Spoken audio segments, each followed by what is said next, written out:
talking about the thing that you love and care about as if it's just a hobby. Isn't that something just grown-ups do? Cowardly grown-ups. This is a slightly adjusted quote from one of my favorite fictional stories I've been reading last year. And in it, a high school student that is extremely talented painter, artist. He has an assignment to write about his vision for the future, what he's going to do after high school. And even though he's a talented artist, he's afraid. He's afraid to express how much he cares. Because what he would really want to do is apply for one of the most prestigious art universities in his country. However, besides being a great artist, he's a great student. So what's expected of him is to go to law school or become an accountant or whatever, something of that sort. Something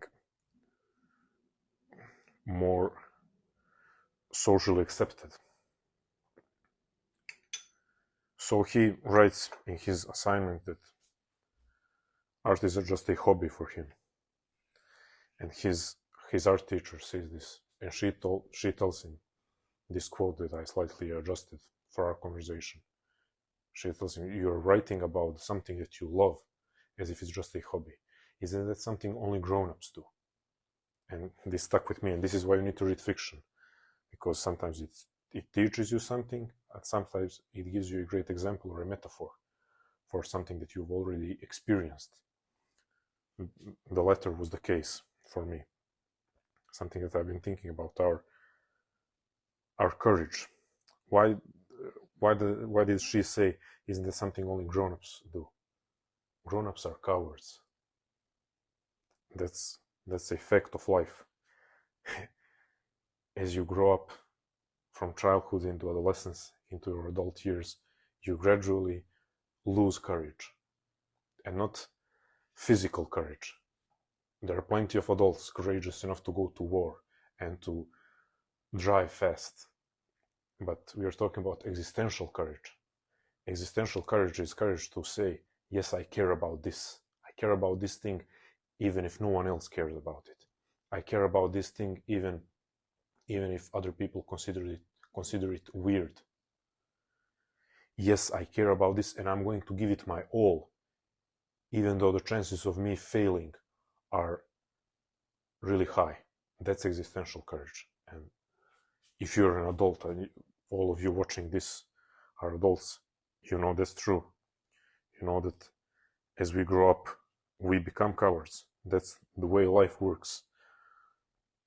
The vast majority of people, there are always outliers, but the vast majority of people, as they become adults, they lose almost all the existential courage they had as children and as teenagers, adolescents. And you know how I look at this curve of courage. As a child, you have plenty of courage. While you're a teenager still and you're even rebellious, but then you gradually lose it because you're faced with real life. You're faced with responsibilities, with taking the safe route, and all of those things that you're definitely familiar with, that make you shrink away from challenges that you would like to take, from risks that you would like to make. So you lose courage, because that's what adult means. That's what being adult means. It means playing it safe. From childhood you lose courage, and then in later years in life, when I say later, I mean old age, people regain their courage. That's why you hear old people say, when they're asked, what is your biggest lesson in life? Take more risks, take more chances. What are your biggest regrets? It's always something that you didn't do.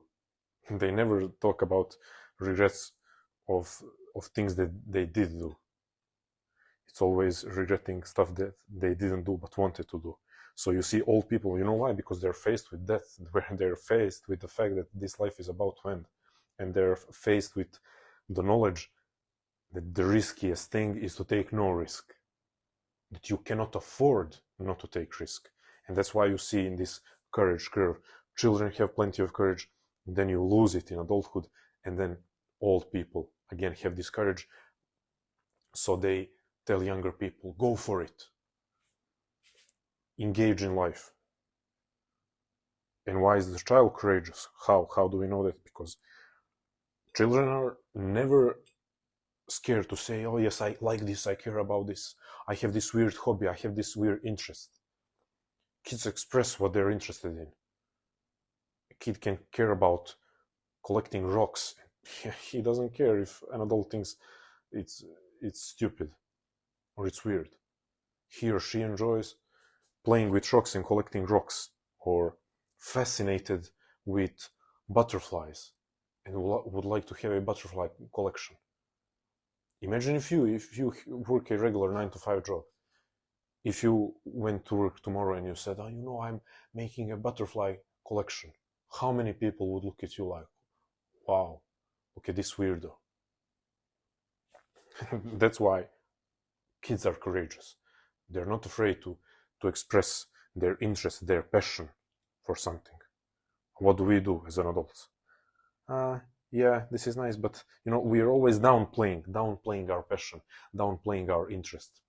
And it's not just with activities, it's also with people. That's where we are most cowardly, especially men, and especially nowadays.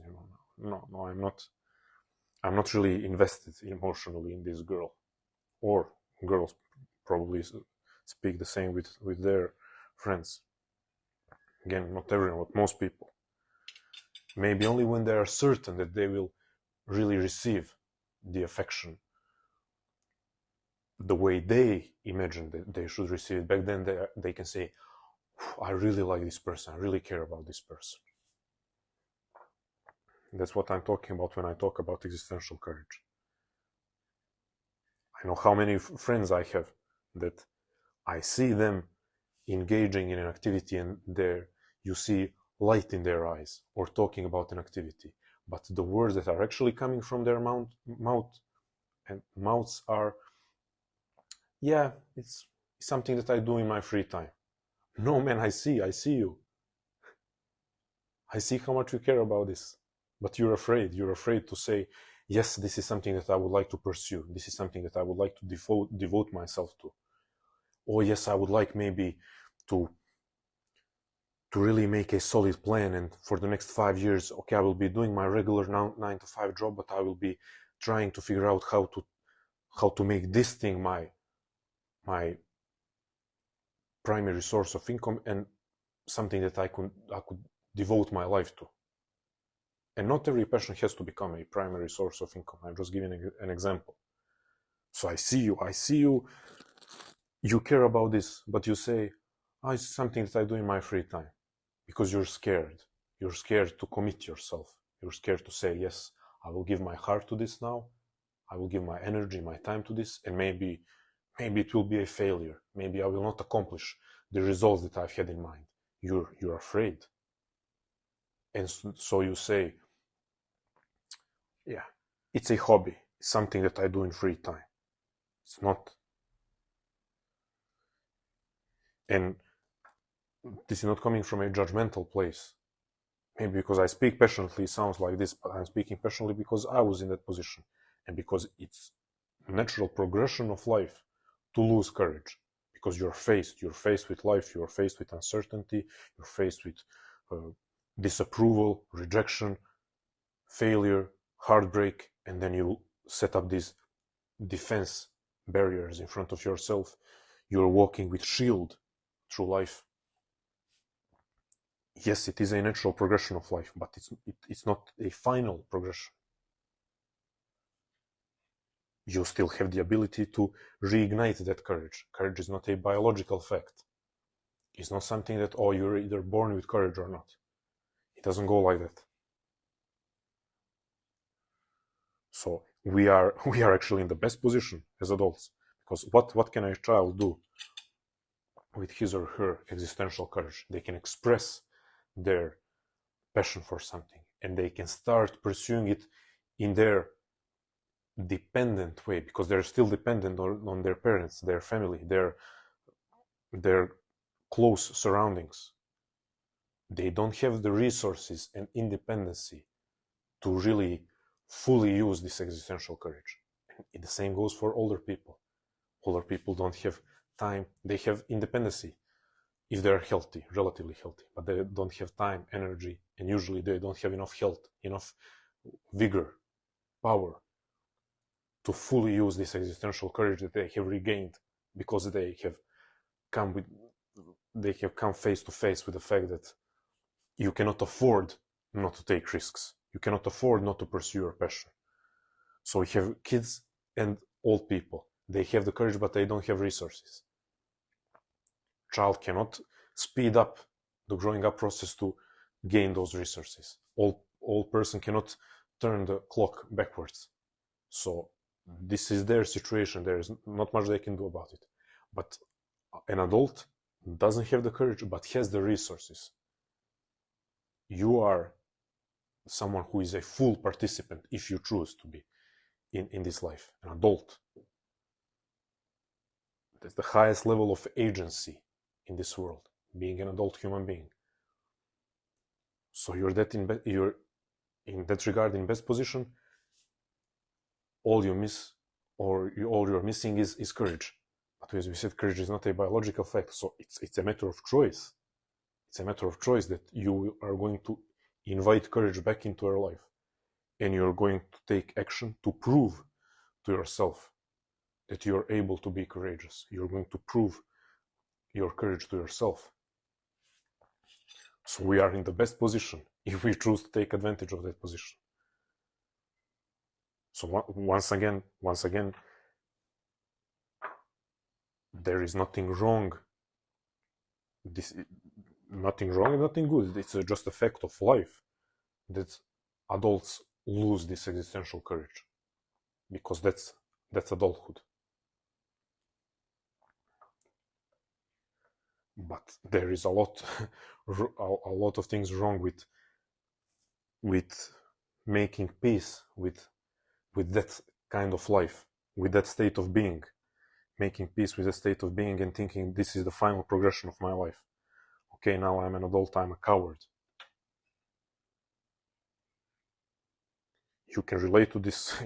I know that you can. You're listening. That's why I say I'm talking passionately, not from a place of judgment. I'm talking passionately from a place of someone who can relate to you, who can relate to everyone who has been afraid to pursue something. But think again about that. What you're talking about, talking and maybe thinking even about something that you love, something that you're passionate about, as if it's a hobby. Translate that to any activity, or when it's not an activity, when it's a person, you're talking about it as if it's just something casual. No. If I can see fire not really raging in you, but starting to develop, and you want to tell me it's not a big deal, you're trying to protect yourself by saying it's not a big deal. You're afraid, so you want to say that it's not a big deal. It is a big deal, and it's supposed to be a big deal, something that you're passionate about. And now is the best and only time to reignite the courage